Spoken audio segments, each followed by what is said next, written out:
तो मूवी में हमें दो मेन कैरेक्टर्स दिखाए जाते हैं जो कि बाप बेटी होते हैं। फादर का नाम बेन होता है और उसकी बेटी का नाम सारा, जो कि बीमार होती है। और बेन अपनी बेटी सारा को लेकर एक हॉस्पिटल में आता है ताकि उसको ठीक करवा सके। इनफैक्ट उसके साथ कोई मेंटल इशू था, उसे हेलुसिनेशंस होती थी और इसके रीजन डॉक्टर्स ये बताते थे कि उसका माइंड ठीक से काम नहीं करता, उसके ब्रेन की इतनी ग्रोथ नहीं हो रही है। इस वजह से सारा काफी डिप्रेस भी होती है और कुछ स्केचिंग भी करती रहती है जो उसे नजर आता है। और आज हॉस्पिटल में वो दिन होता है जब सारा का सीटी स्कैन हो रहा होता है, लेकिन इसी दौरान सारा की तबीयत बहुत ज्यादा खराब होने लगती है। वो चिल्लाने लगती है जैसे कोई उसके सामने हो और उसे काफी ज्यादा दर्द हो रहा हो। इवन वहाँ की लाइट भी खराब होने लगती है, उसमें फ्लक्चुएशंस आने लगती हैं और साथ ही साथ सीटी स्कैन वाली मशीन भी खराब होने लगती है, उसमें से धुआं निकलने लगता है। तो बेन फौरन से अपनी बेटी को उठा के बाहर ले आता है। सारा अपना कोई रेड क्रेयॉन मांग रही होती है जो कि बेन उसे फौरन से देता है। सारा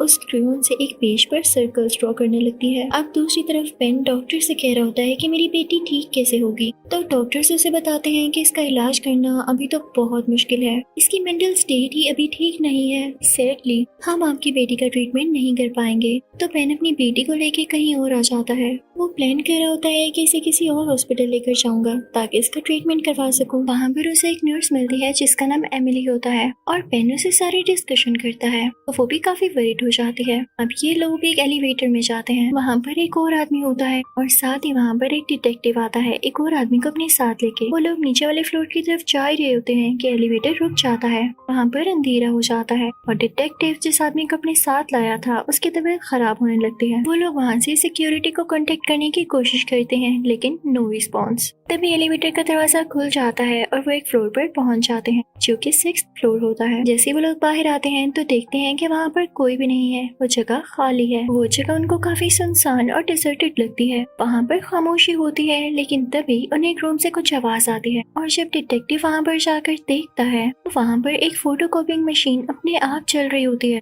लेकिन जैसे भी उसके पास जाकर उसे छूने लगता है तो वो रुक जाती है। जब एमिली वहाँ पर देखती है तो काफी अजीब एक्सरेज पड़े होते हैं जिनका इंसानों से कोई लेना देना नहीं लग रहा था, यानी इस फ्लोर पर सब चीजें काफी अजीब थी। वो लोग जैसे ही थोड़ा आगे जाते हैं तो एक लेडी दिखाई देती है जो कि व्हील चेयर पर होती है और उसकी बैक इनकी तरफ हो रही होती है। वो लोग जब उसको देखते हैं तो हैरान रह जाते हैं। वो बिल्कुल पेल हुई पड़ी थी जैसे उसके अंदर ब्लड ही ना हो और किसी ने उसकी दोनों आंखें निकाल ली थी। ये बहुत ही ज्यादा टेरिफाइंग लगता है और जैसे निशान उसके मुंह पर थे ऐसे लग नहीं रहा था कि ये किसी इंसान का काम है। और वो लोग वहाँ से भागने लगते हैं क्योंकि उन्हें यहाँ पर खतरा लग रहा था। वो लोग वहाँ पर मौजूद दूसरी सीढ़ियों यानी स्टेयर्स का इस्तेमाल करते हैं, लेकिन जैसे ही वो लोग वहाँ पर जाते हैं तो वहाँ पर कोई डिटेक्टिव पर फायरिंग स्टार्ट कर देता है और वो लोग अपनी जान बचाते हुए 5th फ्लोर पर आ जाते हैं। इनके साथ सारा भी थी जो कि व्हील चेयर पर ही थी। वहाँ पर इनको सीसीटीवी फुटेज मिलती है जो कि मॉनिटर्स पर चल रही होती है। जब ये लोग उसमें देखते हैं तो इन्हें हॉस्पिटल में कोई भी नजर नहीं आता, लेकिन अनएक्सपेक्टेडली 3rd फ्लोर पर दो बहुत ही ज्यादा मिस्टीरियस लोग दिखाई देते हैं। ये समझते हैं कि शायद उनको भी हमारी तरह मदद की जरूरत है और वो खो गए हैं, उन्हें रास्ता नहीं मिल रहा। तो ये लोग प्लान करते हैं कि हम वहाँ पर जाएंगे। वहाँ पर सारा काफी घबराई हुई होती है क्योंकि उसे ऐसे लग रहा था जैसे इनके अलावा और भी कोई है, कोई स्पिरिचुअल पावर जो कि उन्हें देख रही है। तभी एक दरवाजा खुलता है और सारा उस दरवाजे की दूसरी तरफ चली जाती है। अब यहाँ पर किसी के ना तो मोबाइल फोन्स काम कर रहे थे और ना ही कोई और चीज, लेकिन दरवाजा खुलते ही इन सब के सेल फोन काम करने लगते हैं और रेडियो भी ऑन हो जाता है और साथ ही इन्हें एक रिफ्लेक्शन दिखाई देता है जो कि किसी विच, किसी इविल स्पिरिट का होता है। वो विच इनके पीछे आने लगती है, लेकिन ये लोग वहाँ से किसी और फ्लोर में चले जाते हैं। वहाँ पर एक एक्सरे मशीन रखी होती है जिसे उनमें से एक आदमी गलती से ऑन कर देता है और उसकी वजह से इनके करीब आती हुई वो विश दूर जाने लगती है और गायब हो जाती है। सब लोग कहते हैं क्या ये हमारी हेलुसिनेशन तो नहीं है। तो उनमें से ओल्ड मैन कहता है कि हम सबको एक ही जैसी हेलुसिनेशन, ऐसा कैसे हो सकता है। तो वहाँ पर जो दूसरा आदमी होता है वो कहता है मेरा तो दिमाग खराब हो रहा है, मैं यहाँ से जा रहा हूँ, तुम लोग रहो यहीं पर। अब जैसे वो आदमी वहाँ से निकल कर एलिवेटर की तरफ जाता है तो उसे लगता है जैसे जमीन हिल रही हो और उसे ठीक ही लग रहा होता है। जमीन से कोई हाथ बाहर आता है। वो काफी ज्यादा डर जाता है, वो चिल्लाने लगता है और सारे लोग वहाँ पर आ जाते हैं। वो एलिवेटर का दरवाजा खोलने की बहुत कोशिश करते हैं, लेकिन उस हाथ ने भी उस आदमी को पकड़ रखा था काफी मजबूती से। लेकिन जैसे तैसे करके बेन और उसके साथी इसको बचा लेते हैं और अपने साथ बाहर ले आते हैं। अब वहाँ पर मौजूद नर्स यानी एमिली उसके जख्मों को ठीक करती है। तभी उसे एक आवाज आने लगती है, लेकिन वो लोग समझ नहीं पाते कि वो क्या कहना चाह रहा है। और इसी तरह ये लोग थर्ड फ्लोर पर पहुंच जाते हैं, जहाँ पर एमिली देखती है कि उसके एक साथी की डेड बॉडी है और उसके पास एक रिकॉर्डर पड़ा है। उस रिकॉर्डर में ये होता है कि अगर तुम लोग अपनी जान बचाना चाहते हो तो मेरे हवाले इस लड़की को कर दो। पता नहीं वो किस लड़की की बात कर रहा था, एमिली की या सारा की। तभी वहाँ पर वो सोल आ जाती है। वो क्रिएचर जिसका हाथ हमने एलिवेटर में देखा वो इन पर अटैक करने लगती है। ये सब वहाँ से भाग जाते हैं सिवाय उस बूढ़े आदमी के। लेकिन वहाँ पर बेचारा डिटेक्टिव मारा जाता है। अब सब लोग बाहर आ चुके थे। वो लोग एक ऐसी जगह पर पहुँचते हैं जहाँ खिड़की से वो बाहर देख सकते थे। तो उनको लगता है जैसे बाहर की दुनिया में कोई मूवमेंट नहीं है, जैसे टाइम फ्रीज हो गया हो और वो अंदर फंस चुके हों। तभी एमिली को कुछ आवाजें आने लगती हैं। तो एमिली कहती है, नहीं,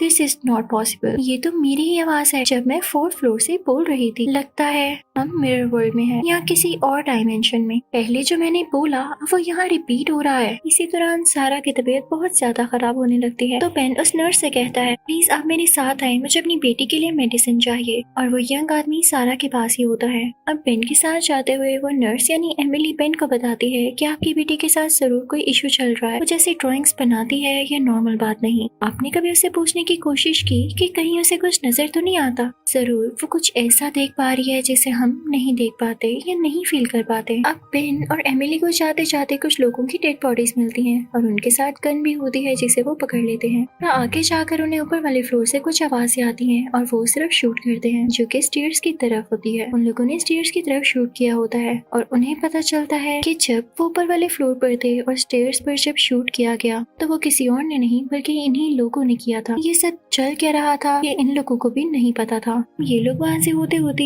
एक इमरजेंसी रूम में आ जाते हैं जहाँ पर इन्हें स्केलेटन्स दिखाई देते हैं। दूसरी तरफ हम देखते हैं सारा को फिर से कुछ फील होने लगता है जैसे उसके आसपास कोई हो। तो जिस आदमी को सारा के फादर उसके पास छोड़ के गए थे वो स्पिरिट से कहने लगता है कि ले जाओ सारा को, ले जाओ इस बच्ची को अपने साथ। लेकिन इससे पहले कि ऐसा कुछ होता वो बूढ़ा आदमी पीछे से आता है और उस यंग आदमी को रोकता है कि तुम क्या कर रहे हो। वो यंग आदमी पलट कर उसे बूढ़े आदमी पर अटैक करने की कोशिश करता है, लेकिन उसकी स्किन तो जैसे फट रही होती है जैसे वो भी उन्हीं किसी क्रिएचर्स में से हो, लेकिन अच्छे दिल वाला। वो यंग आदमी किसी की भी परवाह न करते हुए सारा के पास दोबारा जाता है, लेकिन उसकी व्हील चेयर अपने आप चलने लगती है और तभी वहाँ पर बहुत ज्यादा रेत उड़ने लगती है यानी सैंड। उस सैंड स्टॉर्म से कुछ भी नजर नहीं आ रहा होता। वो यंग आदमी भी सारा के पीछे पीछे होता है और तभी वहाँ पर बेन भी आ जाता है। यहाँ पे काफी अनएक्सपेक्टेड चीज होती है जो कि देखने में ही काफी खौफनाक लगती है। उस रेत के तूफान में से क्रिएचर बाहर आता है और उस यंग आदमी को मार डालता है जो कि सारा को सेक्रीफाइस करना चाह रहा था। इससे पहले कि वो क्रिएचर इन बाकी लोगों पर भी अटैक करता तो बेन उस पर अटैक करके वहाँ से भागने लगता है और उन्हें उस ओल्ड मैन की बॉडी भी दिखाई देती है। तो एमिली यानी नर्स काफी हैरान होती है कि ये तो हमारे साथ जिंदा था, लेकिन अब आप इसकी स्किन देखो, ऐसे लगता है जैसे इसे मरे हुए काफी टाइम हो गया हो। ये भी पॉसिबल था कि ये सारा की जान बचाने के लिए ही आया हो और वाकई में काफी दिन पहले का मर चुका हो।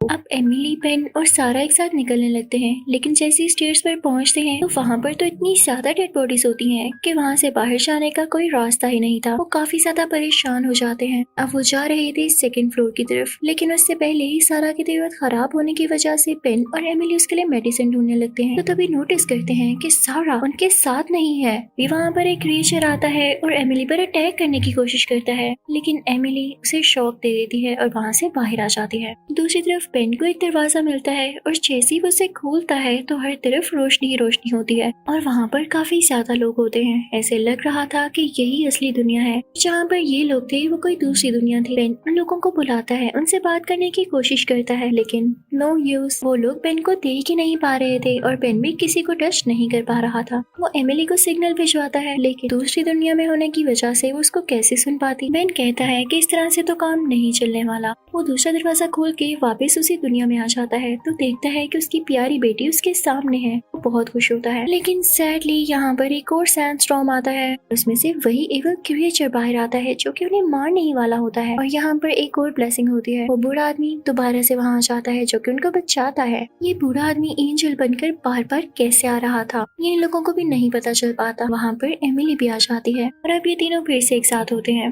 वो तीनों एलिवेटर की तरफ जाते हैं। वो खौफनाक क्रिएचर जो कि एलिवेटर वाला था एलिवेटर की तरफ दोबारा बढ़ रहा होता है, लेकिन इससे पहले ही वो दरवाजा बंद कर लेते हैं। फर्स्ट फ्लोर तक जाने का बटन प्रेस करते हैं, लेकिन एलिवेटर उन्हें बेसमेंट में पहुंचा देती है। तभी सारा को कुछ आवाजें आने लगती हैं। अपने कानों पर हाथ रखकर चिल्लाने लगती है और वहाँ पर एक इविल स्पिरिट आती है जो कि एमिली पर अटैक करने वाली होती है। लेकिन सारा को देख के वो तो जैसे भाग ही जाती है। अब बेन एमिली से कहता है कि तुम सारा के साथ व्हीलचेयर पर ही बैठ जाओ, जो भी हो मैं तुम दोनों को यहाँ से सेफली बाहर निकालूंगा। और वो आगे बढ़ता रहता है और उनके सामने मुर्दा खाना होता है। यहाँ पर सारी डेड बॉडीज जिंदा होने लगती हैं, लेकिन बेन नहीं डरता। एमिली बताती है कि यहाँ पर एक दरवाजा है जो कि बाहर की तरफ खुलेगा, बस हमें हिम्मत नहीं हारनी। बेन फौरन से अपनी बेटी सारा को उठाता है, एमिली से भी आने को कहता है, लेकिन यहाँ पर एमिली जिस व्हील चेयर पर होती है वो स्टक हो जाती है। बेन के बाहर आते ही वो दरवाजा बंद हो जाता है। एमिली अंदर रह गई थी डेड बॉडीज के साथ। अब डेड बॉडीज एमिली की तरफ बढ़ रही होती हैं। वो काफी डर जाती है और बेन चाह कर भी दोबारा से अंदर नहीं जा पाता। वो फौरन से अपनी बेटी को एम्बुलेंस में बिठाता है और वहाँ से निकल जाता है। लेकिन तभी सारा अपने डैड से कहती है वो आ रहा है, वो हमारे पीछे है। और ऐसा ही होता है, कोई शैडो उनका पीछा कर रहा होता है। जहाँ जहाँ से वो गुजर रहे होते हैं वहाँ अंधेरा छाने लगता है। जल्दी उस अंधेरे में से एक शैतान बाहर आता है, एक एविल क्रिएचर जो कि उन्हें मारने वाली होती है। बेन जल्दी से एम्बुलेंस का रुख दूसरी तरफ करता है और तेजी से उसे चलाने लगता है,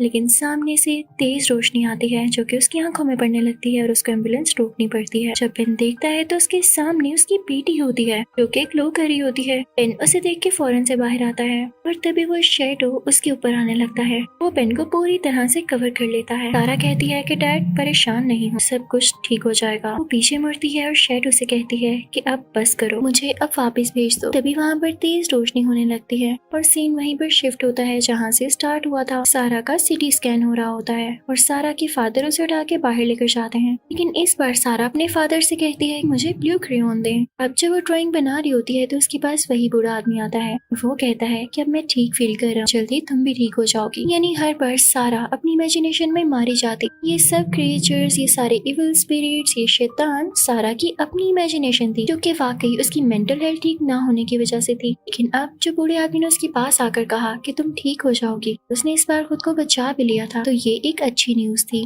कि अब सारा को अपनी इमेजिनेशन में वो इविल स्पिरिट्स कभी नहीं दिखाई देंगी। इसी के साथ ये मूवी यहीं एंड होती है। Thank you so much for watching.